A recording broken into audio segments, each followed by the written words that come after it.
Olá, este é o Memórias do Poder Legislativo, o programa idealizado pela Associação dos Parlamentares do Estado de São Paulo, e temos a grata satisfação de conversar com o professor e ex-deputado Mário Beni. Uma série de programas para contar a história de um grande político brasileiro, o ex-governador de São Paulo, Adhemar Pereira de Barros. O homem, o político, o interventor no Estado Novo de Getúlio Vargas, depois o governador, prefeito de São Paulo, até o ocaso na política com a cassação. Bem-vindo, professor Mário Beni, é uma satisfação conversar com o senhor, mas eu preciso contar um pouco da figura do ex-parlamentar, o ex-deputado Mário Beni, que vai ajudar a contar essa história, mas de uma geração anterior, o seu pai, Mário Beni, que também foi deputado.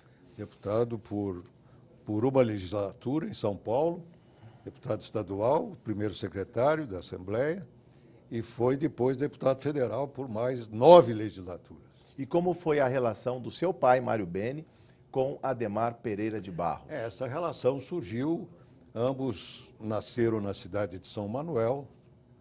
Na verdade, Adhemar nasceu em Piracicaba por uma única razão. A família da dona Elisa de Barros, a mãe do Adhemar, residia em Piracicaba. E, naquela época, 1901, 22 de abril de 1901, Piracicaba tinha muito mais recursos do que São Manuel. Então, ele apenas nasceu em Piracicaba. Sim. Mas ele se criou e residia com a sua família em Piracicaba. Seu pai, Mário Beni, permaneceu mais tempo lá e depois reencontrou o amigo de infância? Não, eles, na verdade, foram não exatamente colegas de classe. Meu pai era um pouco mais novo. Meu pai é de 1905, Adhemar de 1901. Portanto, a diferença de 4 anos, mas eles se conheciam, se frequentavam, enfim, as famílias, de alguma forma, tinham contato. E ele veio se reencontrar muito mais tarde com o Adhemar na condição de jornalista. Sim. Ele foi jornalista da Gazeta. De Casper Libero ainda, foi convidado do Casper Libero. Casper Libero, do Partido Republicano Paulista, também foi deputado estadual e colega do Adhemar. E era na verdade, o presidente da Gazeta, proprietário, enfim. E com ele, meu pai trabalhou, chegou a ser assistente pessoal do Casper Libero. Papai havia feito economia e fez, na época não havia o curso de jornalismo, mas ele começou na Gazeta como revisor. Revisor. Eu queria que o senhor falasse, professor, da dimensão de Adhemar Pereira de Barros. A gente está falando para as novas gerações. É importante que se diga. É um político diferenciado. Daria para comparar a figura dele com outros políticos? Eu diria que Adhemar foi de uma geração e foi um político extremamente diferenciado, de um carisma imenso, de uma personalidade ainda maior, e que não vejo nos dias de hoje ninguém com a dimensão popular que realmente Adhemar alcançou. Se pode falar que ele estava acima do seu tempo? Temos aqui até umas fotos, hein? Sempre um homem foi, gigante, veja, 1,86 m. Ele sempre esteve muito adiante do seu tempo. Basta lembrar das obras.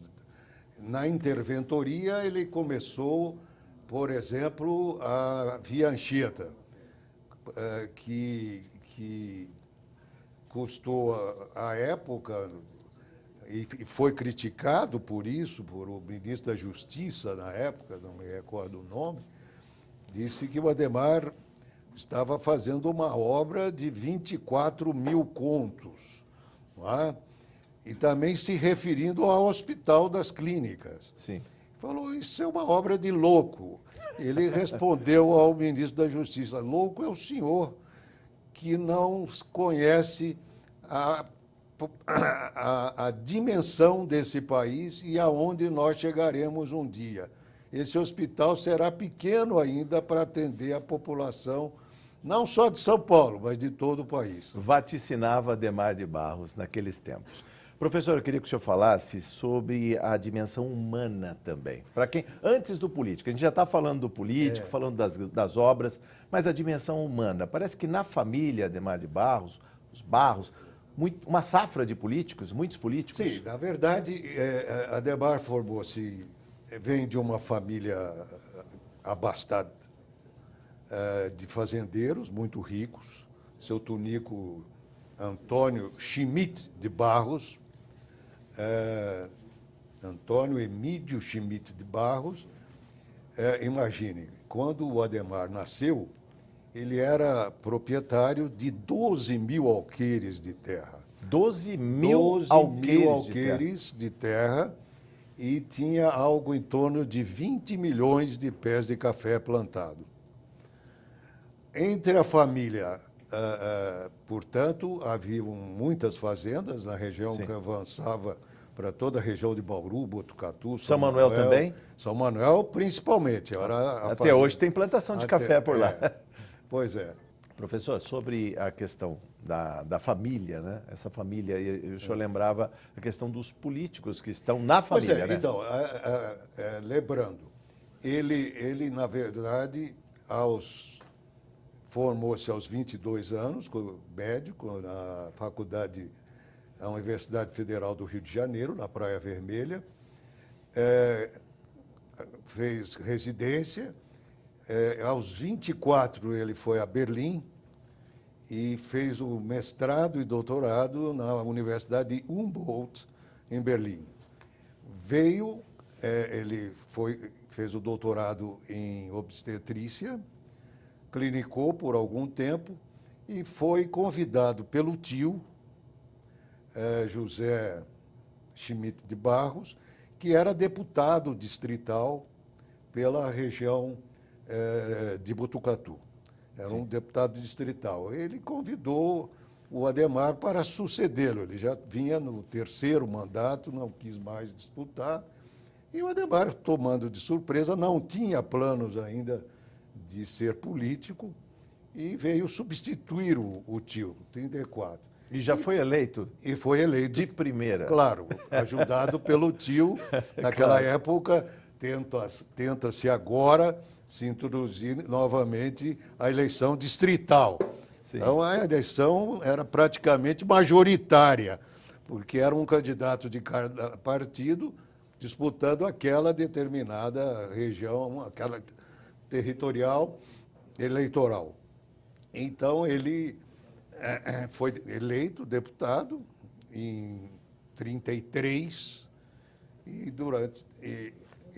cumpriu um mandato até se tornar interventor em 38. Como esse jovem que entra na política com 33 anos, ou seja, nasceu em 1901, vê esse curso da história do Brasil naquele momento? A gente tem um golpe em 1930, exatamente, que um paulista não chega a assumir, Júlio Prestes, a saída de um Washington Luiz, que tinha sido governador de São Paulo, a ascensão de Getúlio Vargas e, em 37, um outro golpe e o Estado Novo. Como é que nesse período se manifesta o político? Adhemar vinha desta efervescência política, acompanhava, era um homem extremamente atualizado e ele vivenciou isso tudo durante todo o seu mandato. Foi exatamente quando meu pai e ele se reencontraram. Meu pai foi entrevistá-lo, substituindo um outro colega. E aí foi realmente um encontro. E aí ele realmente acompanhando toda este processo histórico, político intenso, onde dois paulistas, um tendo exercido a presidência, aí novamente Júlio Prestes vem e eclode a Revolução de 30 e, mais uma vez, Adhemar busca a sua participação ativa. Sim. Acompanha. Ele era muito amigo do ministro Filinto Miller, que era o chefe da polícia de Getúlio Vargas. De Getúlio Vargas. Eles haviam se conhecido em Berlim. Também Filinto havia feito um curso, estava lá por alguma razão e ficaram amigos, se conheceram lá. Então havia uma amizade e a participação do Adhemar na política nacional é efetivamente iniciada a partir deste contato com o Filinto Miller. E como ele é alçado, digamos assim, a interventor em São Paulo? Já vamos imaginar, Getúlio já está no poder, os governadores... Voltando um pouco, veja o que acontece. Ele tinha uma atuação não só distrital, ele não se limitou a uma representação parlamentar circunscrita ao distrito de Botucatu. Ele começou a manter contatos, ele tinha em mente, enfim... Proeminência no partido também, professor? Afluiu aquela inata tendência e aquela inata virtualidade que ele tinha para construir um caminho político. Sim. E ele viu esse caminho mais amplo do que aquele que ele havia sido eleito de representar um determinado distrito. Ele começou as tentativas de organizar um partido político. E realmente a primeira ideia, ele fora eleito pelo Partido Republicano Paulista, PRP, e aí já se iniciava com o golpe de 30 e o afastamento do Armando Salles de Oliveira e do Zé Américo. Disputaram Zé Américo e proclamada o resultado, há até um questionamento de que, na verdade, houve uma manipulação de votos, etc. A verdade é que já havia se preparado o golpe e Getúlio assume como ditador e prende tanto Zé Américo como Armando Salles Sim. E começa esse processo todo de escolha, nomeia um novo interventor em São Paulo, e o Adhemar começa a se articular com o Filinto Miller, já numa franca possibilidade ascensional de se tornar interventor. Sim. Ele revela alguns amigos, dentre os quais meu pai, naquela época, e que iria ao Rio de Janeiro. Isto foi por volta de 39, Getúlio já interventor, iria ao Rio de Janeiro, portanto, eles se encontravam sempre num domingo, nos fins de semana. Naquele fim de semana ele não estaria em São Paulo. Ele estaria no Rio e depois seguiria para São Lourenço, onde o Getúlio passava um período de descanso, e lá ele estava com todo o seu staff. E aí é um episódio que a Alzira Vargas, a filha, vai levar o recado. Que era auxiliar de gabinete do pai. Sim. Estava com ele lá, o atendendo, e ela conta, estou no livro dela, Getúlio, meu pai, Sim. Getúlio Vargas, meu pai, ela conta o seguinte, que num determinado momento o Getúlio passou por ela. Antes há um episódio interessante, meu pai, que ainda estava ligado à Gazeta, e mais os colegas, viram uma foto que viera do Rio, e onde já aparecia vários políticos e auxiliares de Getúlio E no canto da foto, bem visível, estava a figura do Adhemar. Impossível não vê-lo, né? Tão grande. É impossível. 1,86 m, terno de linho 120. Então, já se sabia que ele participara daquela reunião em São Lourenço. Aí Getúlio chega a Alzira e fala, desça, eu vou subir, sair discretamente, vou até os meus aposentos. Havia no segundo andar que ele estava hospedado um espaço que seria o gabinete dele de trabalho. Eu vou estar lá no gabinete, você desça e procure discretamente o Adhemar de Barros. Ela vira-se para o pai e disse, eu nunca ouvi falar. Você vai encontrá-lo ali. Quem é? Você vai encontrá-lo. Você vai encontrá-lo. Aliás, ela foi por eliminação. Posso falar aqui, professor? Ó, Eurico Gaspar Dutra, Juscelino Kubitschek, Nero Moura, Arnon de Mello, Walter Moreira Salles, Francisco Melo e Epaminondas dos Pai Santos. do Collor. Pois é. Pois é. E a Alzira deu o recado. Vai se tornar interventor em São Paulo, a pedido do meu pai. É importante que se diga nesse trecho da história, professor, sobre como foi, né? Porque a gente tem que lembrar que São Paulo teve a Revolução de 32. São Paulo não engolia Getúlio, né? Então, como foi ser interventor em São Paulo, o homem que já tinha sido deputado, e aí é importante... Veja a estratégia de Getúlio. Ele precisava, de alguma forma... Ele precisava de um paulista. Ele precisava de um paulista. Ele precisava de um paulista. Tá? Ele então, evidentemente, ele tinha que, de alguma forma, conquistar a imagem dos paulistas, porque todos os interventores até então não eram paulistas. Sim. Eram do Rio, outros... Então, ele precisava se redimir ou buscar alguma forma concreta e politicamente se firmar em São Paulo. Então, ele foi buscar alguém que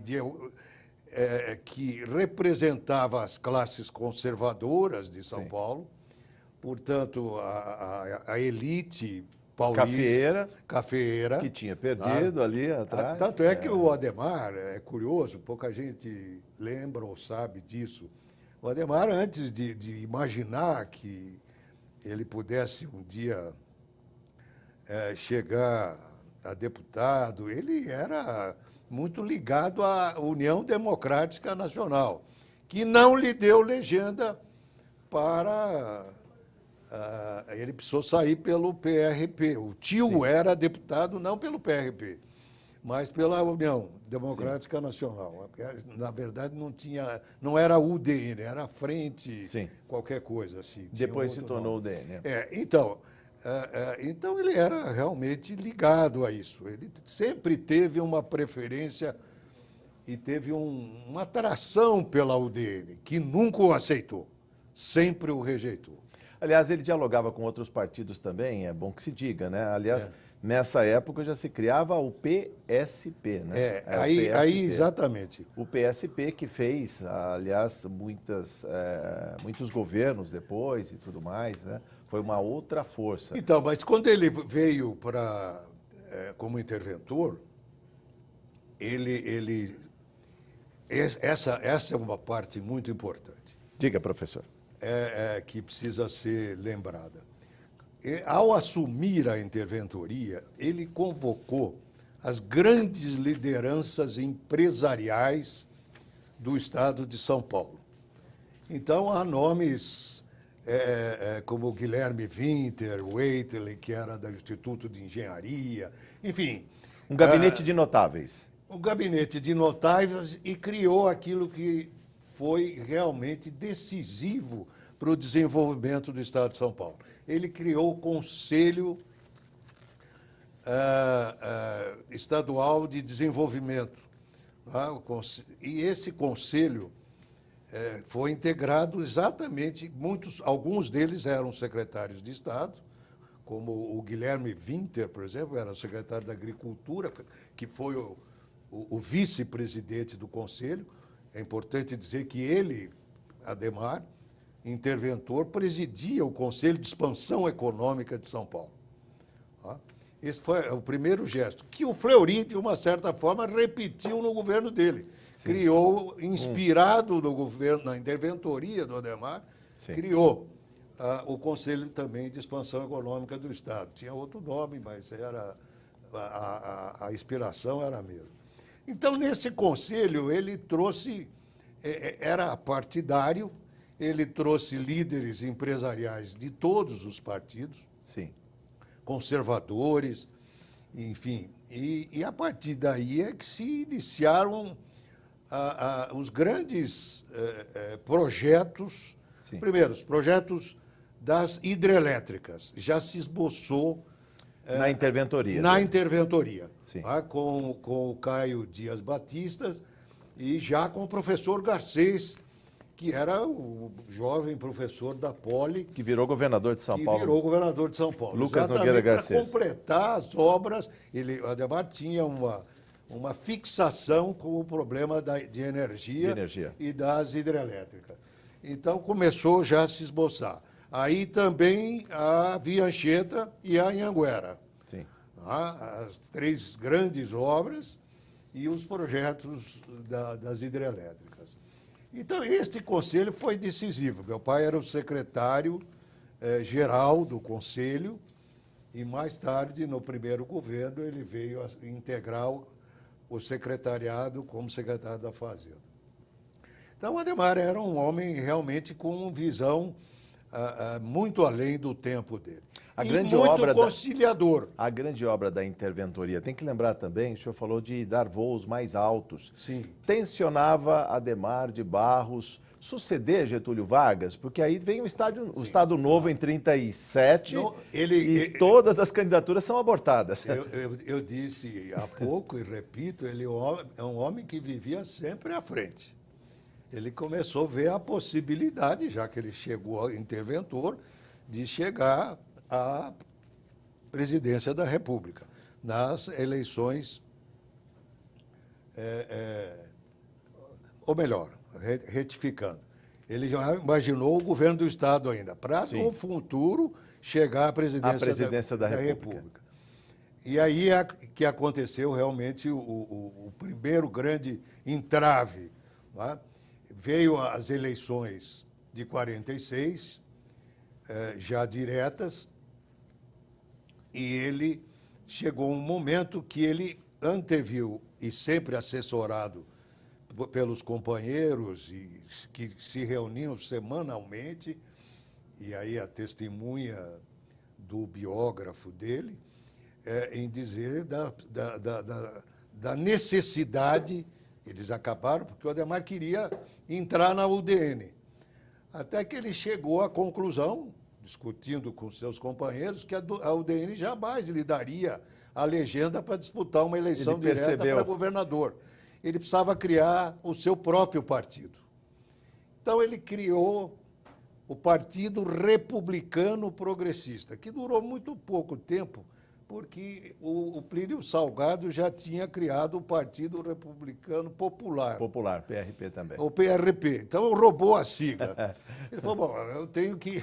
Aí mudaram para Partido Social Progressista. Professor, a gente vai ter que fazer o intervalo, mas eu queria até saber do senhor, aliás, no próximo programa, nós vamos falar sobre o Adhemar de Barros, governador. Mas só para fechar essa página, o senhor falou do biógrafo seu pai. Sim. Por isso o senhor fala com tanto carinho e tanta proximidade também, eu imagino o senhor menino, nessas andanças de um homem que queria desbravar aí os sertões paulistas ainda, levar estradas, levar energia elétrica, coisa que a gente viu depois com Juscelino no país, né? O presidente Juscelino. Mas fale só para fechar esse programa, essa primeira parte, sobre essa amizade. É importante falar do seu pai com ele. Aliás, uma amizade que pode ser vista numa estrada, né, professor? A Adhemar Pereira de Barros, a SP-340, bifurca lá em Mojimirim, não é isso? O destino, depois que ambos já tinham falecido, o destino já foi no governo Quércia. Uniu outra vez os dois. Os uniu em 2 estradas. Uma que sai de Campinas e vai até a divisa de Minas. Sim.